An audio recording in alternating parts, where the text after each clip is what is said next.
To my message this morning.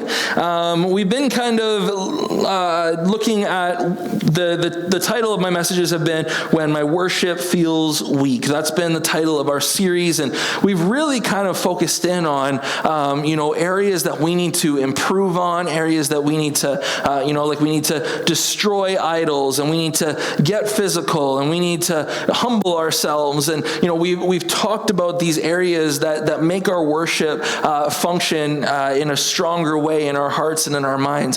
But I just felt this week like I just wanted to take some time and encourage you about where your standing with God is. That even when your worship feels weak, that you can trust in God's favor.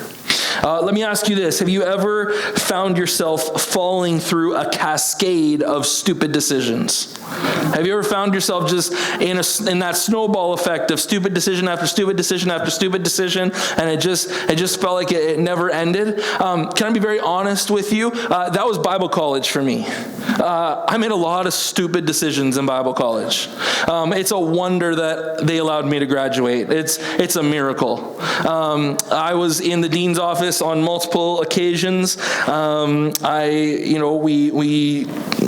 had a partner in crime that we did ministry together for a few years after, and he was the best man in my wedding, and we still talk fairly regularly, and we got into some stuff together on a regular basis, and it wasn't always good. I'm not endorsing this in any way, shape, or form. Please hear me on that. But I remember the Bible college was kind of we were in Edmonton and on the north side, and we're kind of on in a area that wasn't the best. Okay, you went 3 or 4 streets south, and it was kind of the main drag for prostitution and drug trade and all that kind of stuff. And so the college was kind of right in the center of those kind of neighborhoods. There were, for those of you that would know what this means, there were houses in our neighborhood that had red porch lights on all hours of the night. And so there were lots of, and it wasn't for Christmas. And so there were lots of things going on. And so one night we knew of this one drug house, and we were bored. We had finished a bunch of crazy assignments, and we were all together. And my buddy goes, "Let's go Nicky Nine Doors, this meth house over here." And so we head to the house, and we walk up to it, and we told my buddy, we said, "You do the knocking, we're right behind you." And so as he's walking up, he got about halfway there, and as he got about halfway there, we all slowly started backing away because we wanted a head start. And so he knocks on the door, he turns around, sees that we're already booking it, and he's got a gap to make up, so he starts going as fast as he can. Well, in the middle of this front lawn was this giant rusted metal statue, and didn't he, in the darkness of the night, just gash his leg right against that thing. So he's now in the fetal position on the ground. There was no one home, thank goodness. And so we came to find out. And so we got him up. We called for a friend of ours who had a car. We got him in the car. We got him to emergency, and we ended up in emergency. And those of us that were faithful stayed with them, because we were if one of us goes down, we all go down. Some were a little less faithful and went home and went to bed. Maybe they were smarter. But we ended up in Emerge for quite some time, and then I remember his knee started getting better, and we started talking about let's go do something else. And a few weeks later, and so we went and we did what's called the Gallon Challenge. And if you have no idea what the Gallon Challenge is, God bless you. That's a good thing. At the time, it was at the time of the rise of the short form video and things going viral and all that. And so there was this thing that was a youth group game that existed for a bunch of years. And youth pastors are evil in their hearts, just so you know. God redeems youth pastors, but they are evil in their hearts for what they put kids through sometimes. And so there was this challenge called the Gallon Challenge, and basically it was that now Now, Ontario, we have bagged milk, so it's not quite so accessible. But in Alberta, we had, the 1 gallon milk jugs, and the challenge was to try and drink a gallon of milk without throwing up. And so youth groups would do this on stage and laugh as kids were throwing up, okay? So, yes, I'm not endorsing, I'm just saying this is what happened, okay? And so my buddy goes, let's do the gallon challenge. Let's see if we can do it. And so we all went, and we went to a grocery store or a convenience store, and we picked up our gallon of milk, and we went into an alleyway, and we started doing the gallon challenge. And what happened? The stuff that happens. And so we laughed about it as stupid 21-year-old boys do with nothing else to do in life. And so we thought it was hilarious seeing each other just like on our knees in like absolute pain. And then as we left the place, we didn't quite notice that the aisleway or the alleyway that we were in wasn't an alleyway. It was an entrance to a daycare. So about 3 days later, we get called into the dean's office. And the dean was also the head of the youth department, okay? So he understood the kind of people he was dealing with. Us, being silly, noticed that he had 3 NFL football helmets on his display case bookshelf. And so we thought, hey, Tyson's a good sport. We're not quite sure what we're getting in trouble for right now. Let's put on his signed helmets, and when he comes in, we'll just like look at him and he'll be annoyed and whatever. We're just playing with him. And so as he walks in, he goes, "No one has ever touched those in their life. Do you know how much you just devalued those helmets?" And so then he sits down and he goes, "Listen." He's like, "Here's my week as the dean of students of this Bible college." He said, "I've got to deal with a guy who's gotten his girlfriend pregnant." He's like, "I've got to deal with a guy who's got charges pending against him for something else stupid he did." And then he says, "And then I've got you 3 knuckleheads." And he said, "So on the scale of my week, this is like nothing. But do you know that you did that stupid gallon challenge and you did it in front of a daycare?" And so we were like, "No, are you serious?" And so he made us go and clean it up. He made us get video evidence of cleaning off the sidewalk and making sure that everything was good. But I say all that to say this. Bible college was a key moment in my life, and there's much that I look back to. It's how I structure my sermons. It's how I look to lead the church. And I can't help but see that throughout all my stupid decisions, I almost didn't graduate because I was late getting assignments in because I was working 30 hours a week because I was convinced that it was more valuable to work than it was to study. And I was a mess in Bible college. Thank goodness God has worked on my heart. And I'm still a mess in a lot of ways. But I spent this time investing in this future that I was going to have to eventually lead a group of people and hopefully learn how to lead a church and hopefully learn how to preach good sermons and hopefully learn how to push people into discipleship. And throughout it, I was making stupid decision after stupid decision after stupid decision, yet the Lord's favor never left. To the point that 2 weeks before Bible college, I wasn't sure if I was going to walk the stage because I was going to graduate, and I walked the stage with a full-time youth pastor job, knowing that I was headed somewhere. The favor of God, church, hear me on this, the favor of God stays with you.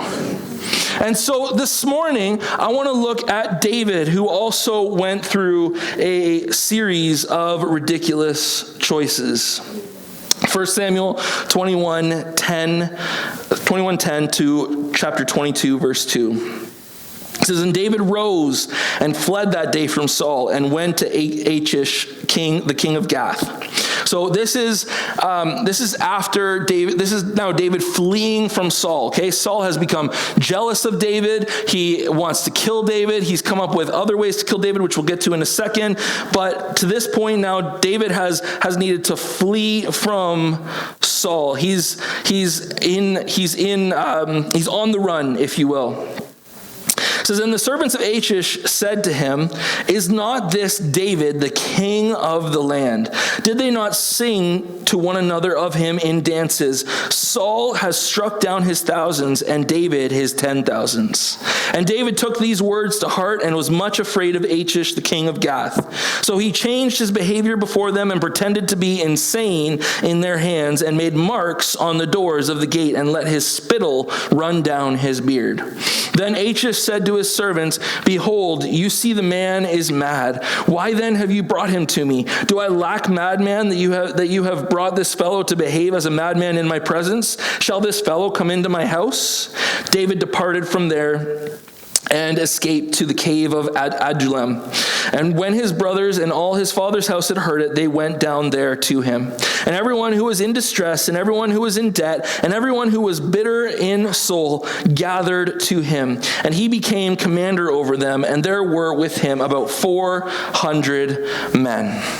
Okay, so here's the process of events that we're finding ourselves in as we read this story. David has slain Goliath. He comes into the city and people are singing. Saul has slain his thousands and David his 10,000s. The Bible says that from that day on, Saul didn't take his eye off of David, that he had a jealous eye on David from that day forward. And from there on, David would be doing things and Saul would literally be throwing things at him, would be trying to kill him in various different ways. When that didn't work, he offered his daughter's hand in marriage, whom David loved, and says, if you're gonna marry my daughter, then I want you to bring me 100 body parts of Philistines. And so David goes and brings 200 body parts of Philistines so that he can marry the daughter. And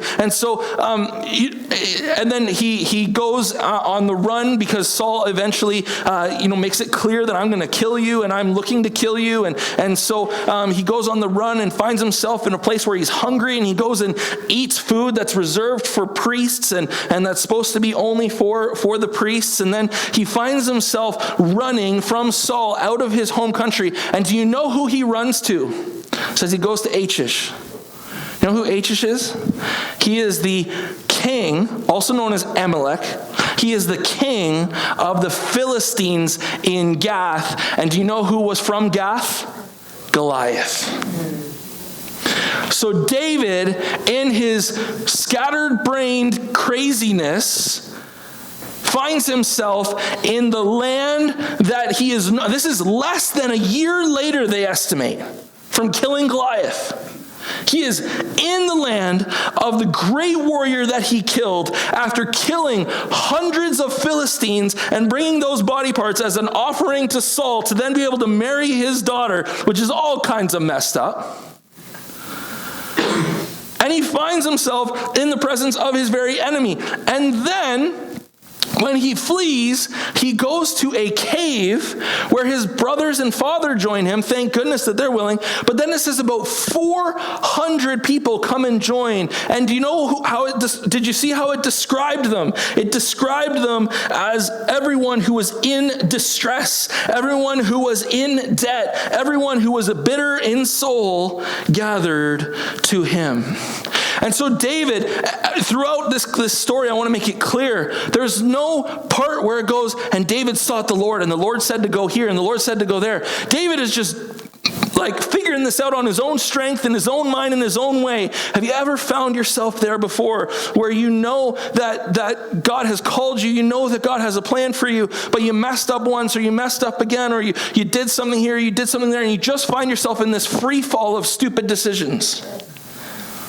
And then to cap it off, because the calling on his life was to be a king, all the misfits gathered to David.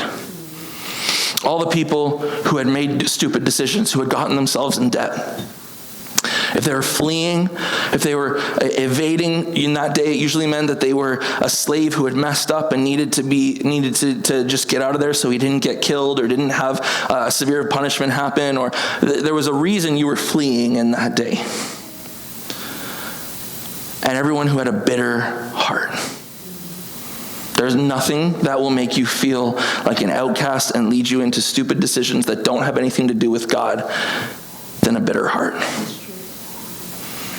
And so David finds himself surrounded by these type of men, surrounded by these type of families, surrounded by these type of people. And in the midst of it, it's like he has a moment of clarity. And we're going to go to Psalm chapter 34.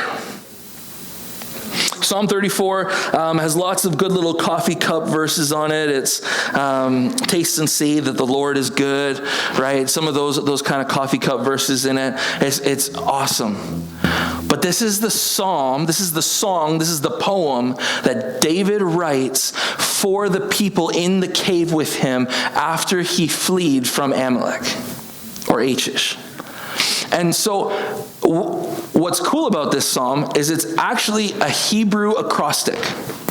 So every verse, every line of it starts with a different letter of the Hebrew alphabet in order. So I read a commentary this week and I thought it was just the greatest way of describing it. He said, this psalm was written by David as a learning device for these outcasts, these people who had found themselves in a free fall of stupid decisions. He said, if I can put it differently, it's the ABCs for stupid people. You ever felt like a stupid person before? No, just me? Okay, 2 of you. That's good. At least there's 2 that'll track with me here. So he writes Psalm 34, the ABCs of praise for the stupid. Psalm 34, I will bless the Lord at all times. His praise shall continually be in my mouth. My soul makes its boast in the Lord. Let the humble hear and be glad. Oh, magnify the Lord with me, and let us exalt his name together. I sought the Lord, and he answered me and delivered me from all my fears. Those who look to him are radiant, and their faces shall never be ashamed. This poor man cried, and the Lord heard him and saved him out of all his troubles. The angel of the Lord encamps around those who fear him and delivers them. Oh, taste and see that the Lord is good. Blessed is the man who takes refuge in him. Oh, fear the Lord, you his saints, for those who fear him have no lack. The young lions suffer want and hunger, but those who seek the Lord lack no good thing. Come, O children, listen to me. I will teach you the fear of the Lord. What man is there who desires life and loves many days that he may see good? Keep your tongue from evil and your lips from speaking deceit. Turn away from evil and do good. Seek peace and pursue it. The eyes of the Lord are toward the righteous and his ears toward their cry. The face of the Lord is against those who do evil, to cut off the memory of them from the earth. When the righteous cry for help, the Lord hears and delivers them out of all their troubles. The Lord is near to the brokenhearted and saves the crushed in spirit. Many are the afflictions of the righteous, but the Lord delivers him out of them all. He keeps all his bones. Not one of them is broken. Affliction will slay the wicked, and those who hate the righteous will be condemned. The Lord redeems the life of his servants. None of those who take refuge in him will be condemned. So this is David designing a memory system for these outcasts, these people who have found themselves in a free fall of stupid decisions that are now with him in the caves in exile before the Lord. And so they know God's favor is with them. They know God's favor is with David because he's designed to be king. The stories would have gotten out by then from Jesse and from his brothers of him being anointed with oil and what would have happened with the prophet and all these things. These things would have been laid before him.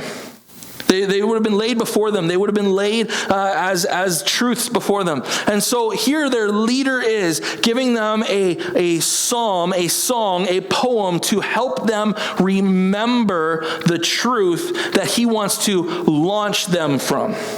We go on to see that these are the men that stick by David as they win battle after battle. These are the men that stick by David when Saul and David eventually come to a head. These are the men that stick by David through his exile and through all that. And so he raises up this group of misfits into a reliable community that he leads. And so here are kind of the 3 categories, because it wouldn't be a Pentecostal sermon if there wasn't 3 points to come from it. But here are the 3 categories categories that I see in this psalm that he's trying to push into his people. Number one, that consistency creates confidence. Consistency creates confidence. Here's what I mean by that. I don't know where you're at. I don't know if you feel super convicted that you've been making stupid decision after stupid decision. I don't know whether you feel like you've been making some really smart decisions lately. I don't know whether you feel like God is disappointed in you. I hope that you never feel the disappointment of God on your heart. That is so far beyond what Scripture talks about, that God convicts us of sin. God wants us to right our sin. He wants us to be righteous before him, but know that he is a father with open arms at all times. So I don't know where you're at with him. But what I do know is that consistency creates confidence. And if you will just go to him, I don't care what it looks like. Go to him. Get in your word. Put praise music on in the car. Find a spot in your house. Find a spot in your yard. Find a spot on your property. Find a spot in the town. Find something somewhere and get in his presence. Get with him. Go before him. This is what he desires from you, is that you would just make the effort to be with him. Do you know what touches me every single time? Zimri is infuriating sometimes. He is so busy and so loud, and everything requires commentary. I won't take the kid to a movie theater for a bunch of years. Not because of the price, because he will talk through the whole thing. Danae and I already had to establish ground rules with that. I can't do it twice. Just kidding. Sorry, that wasn't fair.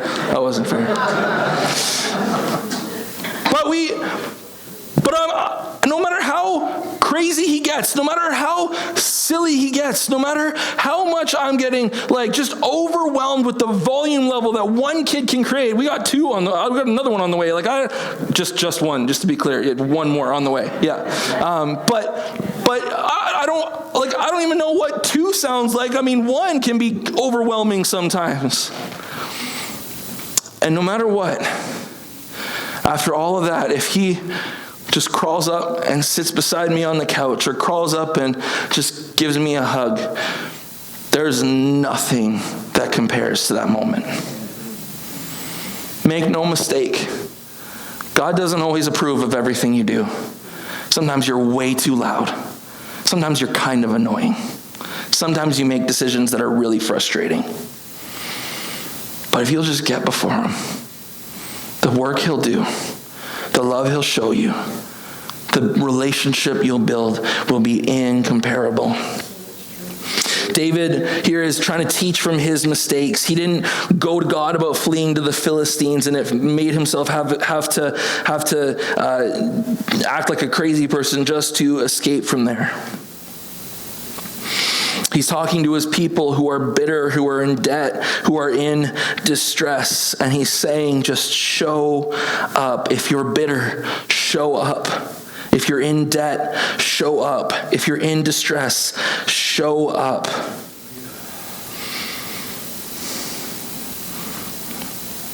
I will bless the Lord at all times. His praise shall continually be in my mouth. My soul makes its boast in the Lord. Let the humble hear and be glad. Oh, magnify the Lord with me, and let us exalt his name together. I sought the Lord, and he answered me and delivered me from all my fears. Those who look to him are radiant. Their faces shall never be ashamed. You will never be ashamed. Seeking the Lord will never be something you're ashamed of. It will never be something that you look back 10 years from now and go, man, I wish I hadn't spent so much time with God. You will never go and say, man, I wish I had just spent more time working rather than with God. I wish I had spent more time fixing my house than I spent with God. I wish I'd spent more time doing trivial life things or going here or going there than I spent with God. You will never be ashamed of seeking the Lord. You will never be ashamed of that. But it says to do it together. It says to praise, it says to boast, it says to listen with humble ears, to do it together, and to seek after him. And that if you do, he will answer, he will deliver you from your fears, he will make you radiant and not put you to shame. Listen to me. I've been talking with people about this a lot lately because it's something we find ourselves in North American society all the time. And I think really it's not just North America. I think it's just a human condition. But one of the biggest lies we believe, one of the biggest mistakes we believe is that we'll just figure it out when trouble comes. Can I just tell you, the best time to prepare for bad days is when there are good days. And way too often, we find ourselves in bad days, in stupid decisions, in things that we know are of our own making, or maybe they're just bad waves that have hit our lives, that have caused us pain, that have caused us anguish, that have caused us anxiety, that have caused us all these things. And at that time, we go, oh man, I got to get before God. Can I tell you, it's not the time. You can do it at any time, but it's not the time. The time is now. The time is when the waves are calm. The time is when you're in a good season. The time is when you're on the mountaintop to get before God and allow him to work on your heart and allow him to prepare you for the next season, so that when the wind and waves come, when hardship comes, when trials come, it says that the afflictions of the righteous will be there. You will have afflictions, but they will not crush you. They will not ruin you. And so the time to prepare for afflictions is when you're in a season where there's not a lot of them affecting you. Can I be honest with you? I know that we are headed for a season of persecution unless something crazy changes here in this country. Don't wait. Don't wait. Know your stuff. Know so that you can give an answer when it's asked. Get in your purple book. We don't just offer that on the website for just to have something. It's because if you go through those 12 chapters, you'll know 80% of what you need to know for the basics of what the Bible teaches us. And from there, you can just grow your relationship with God. But don't wait. Because what happens? What happens when your giving is counting on a certain return? What happens when your attendance is dependent on whether you can do so freely? What happens when you've been listening to worship music in your car your entire life and all of a sudden it's outlawed? I'm not saying all these things are going to happen. But what happens? Are you prepared? Are you ready? Can God still work on you in those bad days? Because bad days do come. David breaks into another grouping of verses that I think point to this point, that dependence brings deliverance. Dependence brings deliverance. It says, this poor man cried, and the Lord heard him and saved him out of all his troubles. The angel of the Lord encamps around those who fear him and delivers them. Oh, taste and see that the Lord is good. Blessed is the man who takes refuge in him. Oh, fear the Lord, you his saints, for those who fear him have no lack. The young lions suffer want and hunger, but those who seek the Lord lack no good thing. Come, O children, listen to me. I will teach you the fear of the Lord. What man is there who desires life and loves many days that he may see good? Keep your tongue from evil and your lips from speaking deceit. Turn away from evil and do good. Seek peace and pursue it. The eyes of the Lord are toward the righteous and his ears toward their cry. The face of the Lord is against those who do evil, to cut off the memory of them from the earth. What is he saying? He's saying depend on God. When bad days come, depend on God. Cry out to God. Let him know what you're going through. Depend on him in those days. Here's what I think that the anchor to that set of verses is, oh, taste and see that the Lord is good. Because we put that on a coffee mug, we put that, on a place in our house, we put that somewhere, and it's oh, taste and see that the Lord is good. And what we're really saying, if we're really looking through the lens of how the North American church has used that is, hey, when you're happy, you'll be even happier if you'll just taste and see that the Lord is good.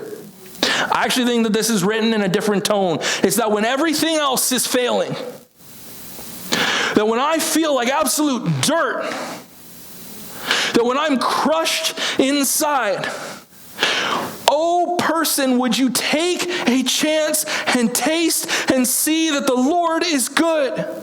Would you stop trying your own methods? Would you stop trying your own ways? Would you stop trying all the strategies and things you see on social media? And would you just try, just taste, just give it a chance that the Lord is good and will take care of you in the midst of your troubles? This is what the Lord wants from us, is that we would just come and say, God, you're good. God, I don't know what I'm going to do here. God, I don't know how I'm going to solve this. God, it feels like I'm just going deeper and deeper and deeper into this problem. But I trust you, God. Would you show me as I take a taste of this moment, as I come before you and go, God, I don't know what to do. Would you show me that you're good? The Bible says that you will taste and see that the Lord is good. I don't know where you're at, but I hope that you will taste and see that the Lord is good. And let's not forget who this is written to. Remember this, church. The Bible is written for you. It's not written to you. So the best way to understand it is understanding who it's written to, so you can understand what's for you. This is written to a bunch of rejects, to a bunch of people who have gotten themselves into their own mess, who are bitter in heart. And he's saying, in the midst of all your need, in the midst of all the stupidity that led you to this moment, would you taste and see that the Lord is good? And if David can hinge his leadership, his formation, the things he's hoping to get out of these men that are going to serve him and his family, that are going to serve his purposes, that are going to serve what God is doing in him, if he's going to get the most out of them, then he hinges it on this verse, oh, taste and see that the Lord is good. Then you can hinge your life on it too. That even when you've made mistakes, that even when you're coming in broken, that if you're bitter, that if you're indebted, that if you're fleeing someone's wrath, that God's favor still rests on you and he has good things for you. Be encouraged this morning. He has good things for you. Cry out to the Lord. I don't have a lot of time, but I feel like I need to make this point. We talk about crying out to the Lord, and I want to be very clear on what crying out to the Lord looks like. Crying out to the Lord is not, God, how could you? God, why would you? God, I don't get your plan. God, crying out to the Lord is not a embittered, God, how could you? You've betrayed me. I feel bamboozled by this. That is not the crying out to the Lord that it's talking about here. It's not crying out mad at God, asking why. Crying out is being mad at the world and asking God to make it right. So let me be very clear. We talk about the fall, and we talk about what happened when we let sin enter the world. And so when sickness, when pain, when brokenness affects us, when another person hurts us, or when another person hurts a group of people, or when there's destruction or hurt on this earth, we often go, God, why did you choose me to go through this? Like God somehow pushed you into it.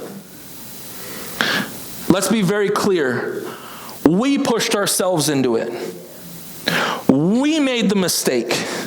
We brought sin and suffering. We are the ones that are stewarding this earth poorly. We are the ones that are stewarding our fellow man poorly.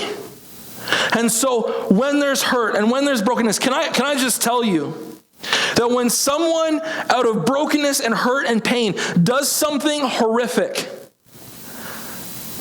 can I just come at you for a second? I'm going to try and be encouraging to end. But where were the churches in that town to encourage that person? Where were the Christians that rubbed shoulders with that person? Where were they when they were struggling? Where was that youth pastor when that young kid was struggling?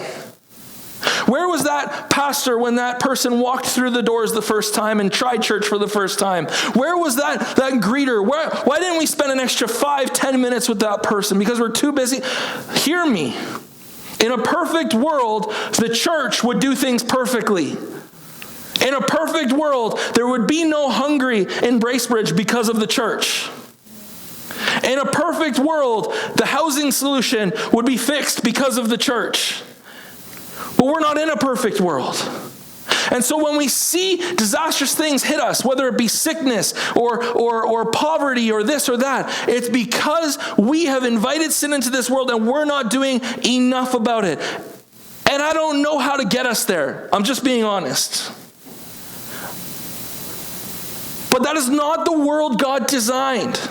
God didn't design people to go hungry. God didn't design people to go without shelter. God didn't design a world where people would be at each other and hurting each other and doing all this stuff to each other. It's the church that is supposed to be the response to that. But it is the human, empowered by God response for a time being. But there is a time coming when God will come in all of his glory and in all of his power and will set it all right. And there will be no hungry. And there will be no hurting. And there will be no sickness. And there will be no pain. And there will be all this. So when we cry out to God, it's not God, how could you? It's God, make it right. God, make a miracle happen. God, allow me to be hit where I need to be hit. God, allow me to be touched where I need to be, where you need to touch my heart. Lord, allow me to be worked on where I need to be worked on. And Lord, where your intervention and only your intervention will help. God, I want that now. I need it now. That's what crying out to him looks like. Dependence brings deliverance. And I love this because it tells us how we're to deal with our troubles.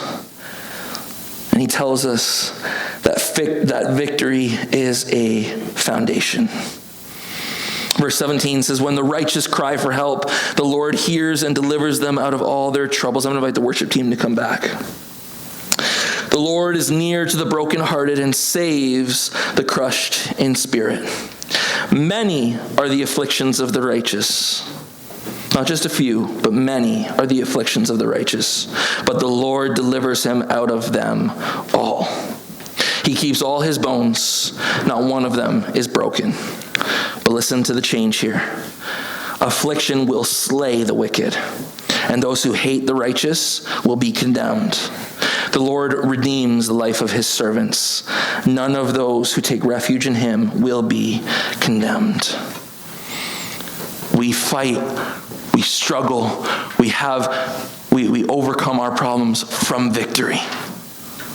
That we may be facing afflictions, but they will not overtake us. We may be facing things that are hurting us, but they will not break our bones. We may be facing things that are coming against us, but they will not have victory. No weapon formed against me shall prosper. Amen. We fight from victory.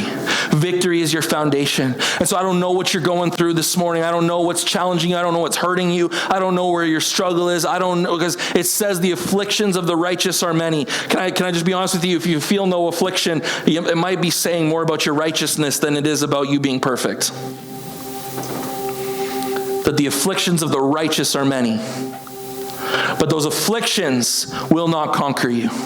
Those afflictions will not win over you. Those afflictions will not be, they're only allowed to go so far.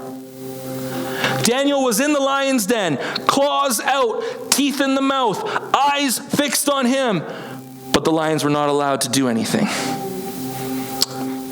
because God was in control.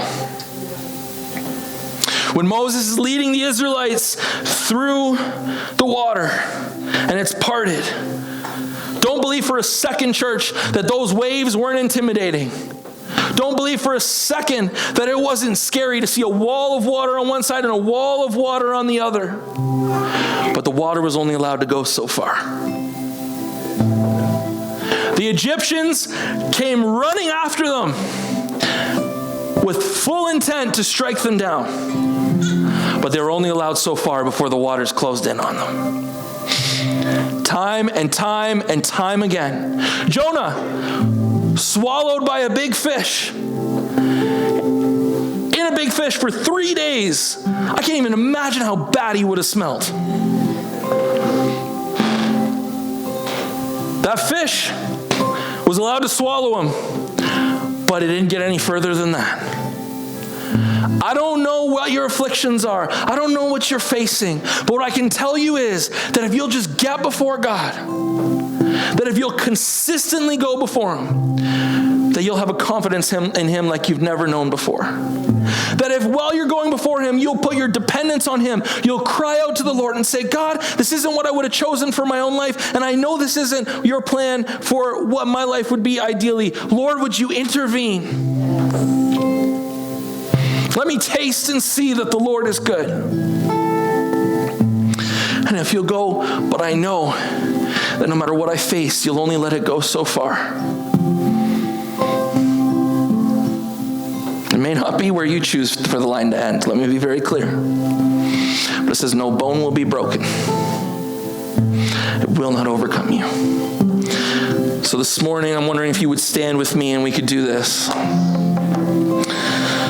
When my worship feels weak, I need to recognize that I walk in the Lord's favor. Even if you're bitter, even if you're struggling, even if you're in debt, even if you feel like you're fleeing a million problems, you're in the Lord's favor. Your afflictions will only go so far. Can we just spend some time welcoming the Lord's favor, recognizing the Lord's favor, and saying, God, thank you so much. Let's spend some time worshiping Him. I'll come back and close the service shortly.